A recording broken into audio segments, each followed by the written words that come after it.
Hi hello నమస్తే గోమతి పాడ్కాస్ట్కి స్వాగతం. రేపైతే అమావాస్య అనమాట. మీరు ఎవరైనా కూడా ఏం చేయాలంటే రేపు అమావాస్య రోజు పితృతర్పణాలు చేయాలన్నమాట. షాపులో ఉన్న వాళ్ళైతే వాటర్ని మధ్యాహ్నం పూట బ్రేక్ టైంలో లంచ్ టైంలో ఏం చేయాలంటే వాటర్ని పితృదేవతలకి సమర్పించాలన్నమాట.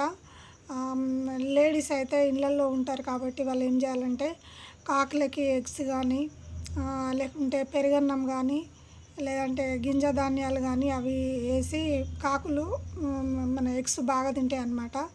ఎగ్స్ తీసుకెళ్ళి ఒక అర డజన్ హాఫ్ డజన్ అట్లా పెడితే ఒక కాకిని ఇంకో కాకిని అన్నీ పిలుచుకొని ఒక 10-15 కాకులు అవి ఆహారం తిన్నట్టు అయి ఉంటే మనం పితృదేవతలు సంతృప్తి పడతారని అర్థం అన్నమాట. ఇది అయ్యగారులు ఎంతో ఫీజు తీసుకొని ఎక్కడికో వెళితే కానీ ఇలాంటి మంచి గొప్ప విషయాన్ని చెప్పరు. మీకు యూట్యూబ్లో మీరు చూసి ఈ విషయాన్ని పాటిస్తారని నేను ఆశిస్తున్నాను. Thank you for watching.